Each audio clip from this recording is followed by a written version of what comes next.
بسم الله الرحمن الرحيم. طه ما أنزلنا عليك القرآن لتشقى إلا تذكرة لمن يخشى تنزيلا ممن خلق الأرض والسماوات العلى الرحمن على العرش استوى له ما في السماوات وما في الأرض وما بينهما وما تحت الثرى وإن تجهر بالقول فإنه يعلم السر وأخفى الله لا إله إلا هو له الأسماء الحسنى وهل أتاك حديث موسى إذ رأى نارا فقال لأهلهم كثوا إني آنست نارا لعلي آتيكم منها بقبس أو أجد على النار هدى فلما أتاها نودي يا موسى إني أنا ربك فاخلع عليك إنك بالواد المقدس طوى وأنا اخترتك فاستمع لما يوحى إنني أنا الله لا إله إلا أنا فاعبدني وأقم الصلاة لذكري إن الساعة آتية أكاد أخفيها لتجزى كل نفس بما تسعى فلا يصدنك عنها من لا يؤمن بها واتبع هواه فتردى وما تلك بيمينك يا موسى قال هي عصاي أتوكأ عليها وأهش بها على غنمي ولي فيها مآرب أخرى قال ألقها يا موسى فألقاها فإذا هي حية تسعى قال خذها ولا تخف سنعيدها سيرتها الأولى واضمم يدك إلى جناحك تخرج بيضاء من غير سوء آية أخرى لنريك من آياتنا الكبرى اذهب إلى فرعون إنه طغى قال رب اشرح لي صدري ويسر لي أمري واحلل عقدة من لساني يفقه قولي واجعل لي وزيرا من أهلي هارون أخي أشدد به أزري وأشركه في أمري كي نسبحك كثيرا ونذكرك كثيرا إنك كنت بنا بصيرا قال قد أوتيت سؤلك يا موسى ولقد مننا عليك مرة أخرى إذ أوحينا إلى أمك ما يوحى أن اقذفيه في التابوت فاقذفيه في اليم فليلقه اليم بالساحل يأخذه عدو لي وعدو له وألقيت عليك محبة مني ولتصنع على عيني إذ تمشي أختك فتقول هل أدلكم على من يكفله فرجعناك إلى أمك كي تقر عينها ولا تحزن وقتلت نفسا فنجيناك من الغم وفتناك فتونا فلبثت سنين في أهل مدين ثم جئت على قدري يا موسى واصطنعتك لنفسي اذهب أنت وأخوك بآياتي ولا تنيا في ذكري اذهبا إلى فرعون إنه طغى فقولا له قولا لينا لعله يتذكر أو يخشى قالا ربنا إننا نخاف أن يفرط يفرط علينا أو أن يطغى. قال لا تخافا إنني معكما أسمع وأرى. فأتياه فقولا إنا رسولا ربك فأرسل معنا بني إسرائيل ولا تعذبهم قد جئناك بآية من ربك والسلام على من اتبع الهدى. إنا قد أوحي إلينا أن العذاب على من كذب وتولى. قال فمن ربكما يا موسى؟ قال ربنا الذي أعطى كل شيء خلقه ثم هدى. قال فما بال القرون الأولى؟ قال علمها عند ربي في كتاب لا يضل ربي ولا ينسى. الذي جعل لكم الأرض مهدا وسلك لكم فيها سبلا وأنزل من السماء ماء فأخرجنا به أزواجا من نبات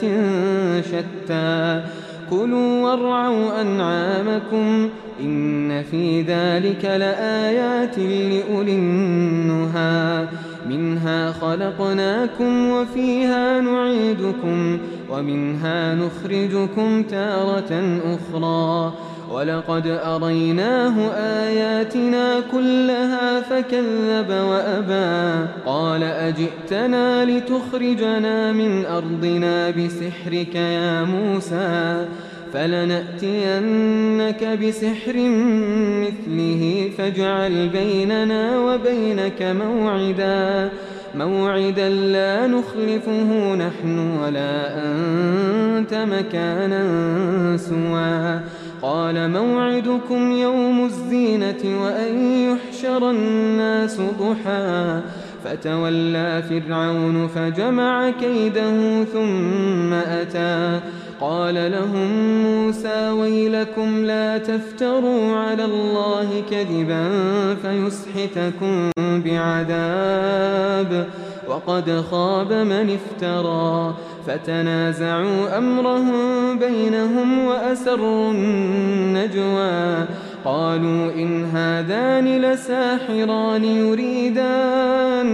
يريدان أن يخرجاكم من أرضكم بسحرهما ويذهبا بطريقتكم المثلى. فأجمعوا كيدكم ثم أتوا صفا وقد أفلح اليوم من استعلى. قالوا يا موسى إما أن تلقي وإما أن نكون أول من ألقى. قال بل ألقوا. فإذا حبالهم وعصيهم يخيل إليه من سحرهم أنها تسعى. فأوجس في نفسه خيفة موسى. قلنا لا تخف إنك أنت الأعلى وألق ما في يمينك تلقف ما صنعوا إنما صنعوا كيد ساحر ولا يفلح الساحر حيث أتى. فألقي السحرة سجدا قالوا آمنا برب هارون وموسى. قال آمنتم له قبل أن آذن لكم إنه لكبيركم الذي علمكم السحر فلأقطعن أيديكم وأرجلكم من خلاف ولأصلبنكم في جذوع النخل ولتعلمن أينا أشد عذابا وأبقى. قالوا لن نؤثرك على ما جاءنا من البينات والذي فطرنا فاقض ما أنت قاض إنما تقضي هذه الحياة الدنيا إنا آمنا بربنا ليغفر لنا خطايانا وما أكرهتنا عليه من السحر والله خير وأبقى إنه من يأت ربه مجرما فإن له جهنم لا يموت فيها ولا يحيا ومن يأته مؤمنا قد عمل الصالحات فأولئك لهم الدرجات العلى جنات عدن تجري من تحتها الأنهار خالدين فيها وذلك جزاء من تزكى ولقد أوحينا إلى موسى أن أسر بعبادي فاضرب لهم طريقا في البحر يبسا لا تخاف دركا ولا تخشى فأتبعهم فرعون بجنوده فغشيهم من اليم ما غشيهم وأضل فرعون قومه وما هدى يا بني إسرائيل قد أنجيناكم من عدوكم وواعدناكم جانب الطور الأيمن ونزلنا عليكم المن والسلوى كلوا من طيبات ما رزقناكم ولا تطغوا فيه فيحل عليكم غضبي ومن يحلل عليه غضبي فقد هوى وإني لغفار لمن تاب وآمن وعمل صالحا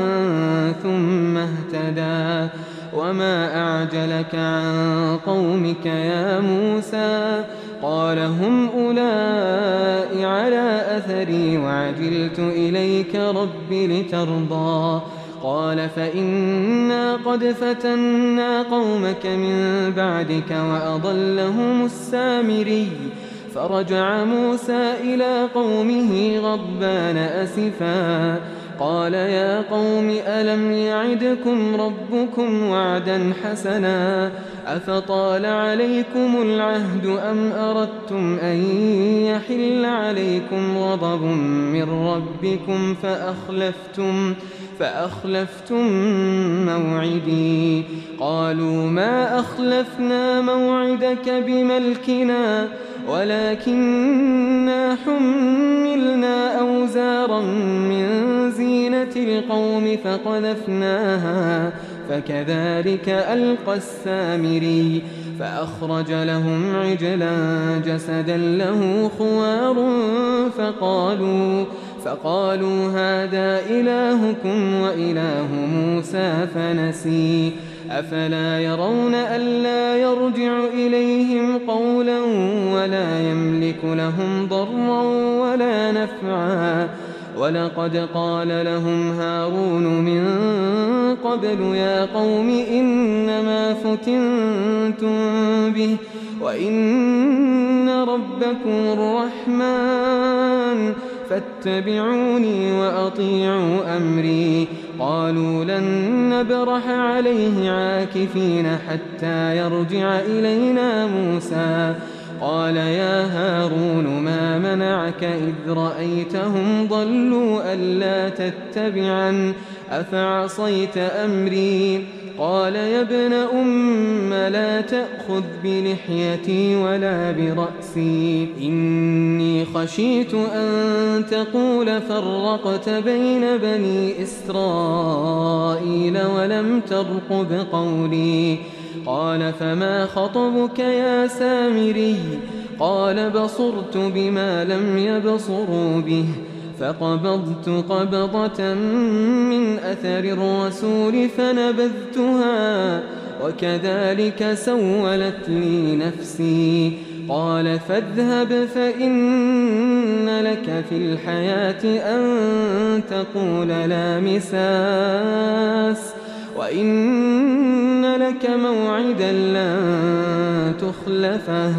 وانظر إلى إلهك الذي ظلت عليه عاكفا لنحرقنه ثم لننسفنه في اليم نسفا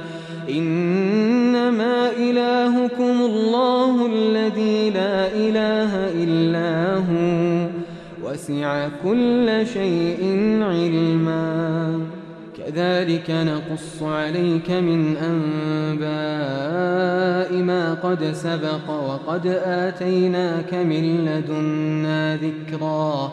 من أعرض عنه فإنه يحمل يوم القيامة وزرا خالدين فيه وساء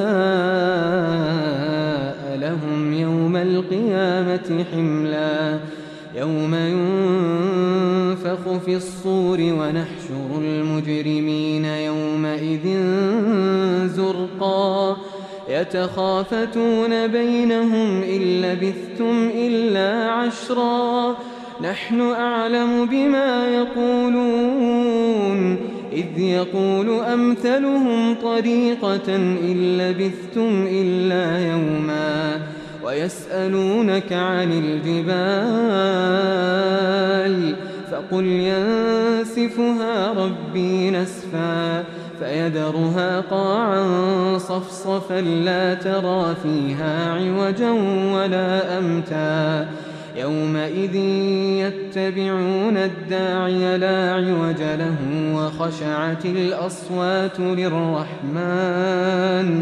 وخشعت الأصوات للرحمن فلا تسمع إلا همسا يومئذ لا تنفع الشفاعة إلا من أذن له الرحمن ورضي له قولا يعلم ما بين أيديهم وما خلفهم ولا يحيطون به علما وعنت الوجوه للحي القيوم وقد خاب من حمل ظلما ومن يعمل من الصالحات وهو مؤمن فلا يخاف ظلما ولا هضما وكذلك أنزلناه قرآنا عربيا وصرفنا فيه من الوعيد لعلهم يتقون أو يحدث لهم ذكرا فتعالى الله الملك الحق ولا تعجل بالقرآن من قبل أن يقضى إليك وحيه وقل رب زدني علما ولقد عهدنا إلى آدم من قبل فنسي ولم نجد له عزما وإذ قلنا للملائكة اسجدوا لآدم فسجدوا إلا إبليس أبى فقلنا يا آدم إن هذا عدو لك ولزوجك فلا يخرجنكما من الجنة فتشقى إن لك ألا تجوع فيها ولا تعرى وأنك لا تظمأ فيها ولا تضحى فوسوس إليه الشيطان قال يا آدم هل أدلك على شجرة الخلد وملك لا يبلى فأكلا منها فبدت لهما سوآتهما وطفقا يخصفان عليهما من ورق الجنة وعصى آدم ربه فغوى ثم اجتباه ربه فتاب عليه وهدى قال اهبطا منها جميعا بعضكم لبعض عدو فإما يأتينكم مني هدى فمن اتبع هداي فلا يضل ولا يشقى ومن أعرض عن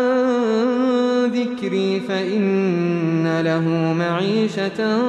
ضنكا ونحشره يوم القيامة أعمى قال رب لم حشرتني أعمى وقد كنت بصيرا قال كذلك أتتك آياتنا فنسيتها وكذلك اليوم تنسى وكذلك نجزي من أسرف ولم يؤمن بآيات ربه ولعذاب الآخرة أشد وأبقى أفلم يهد لهم كم أهلكنا قبلهم من القرون يمشون في مساكنهم إن في ذلك لآيات لأولي النهى ولولا كلمة سبقت من ربك لكان لزاما وأجل مسمى فاصبر على ما يقولون وسبح بحمد ربك قبل طلوع الشمس وقبل غروبها ومن آناء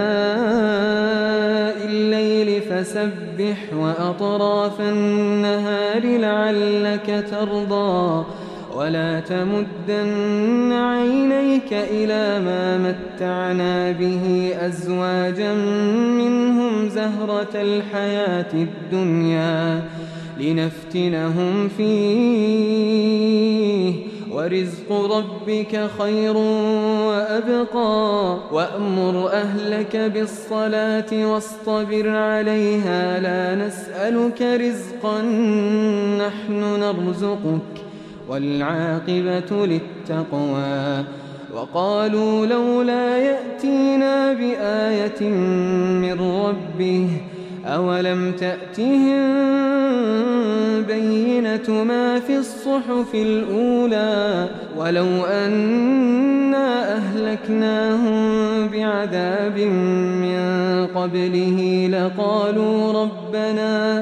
لقالوا ربنا لولا أرسلت إلينا رسولا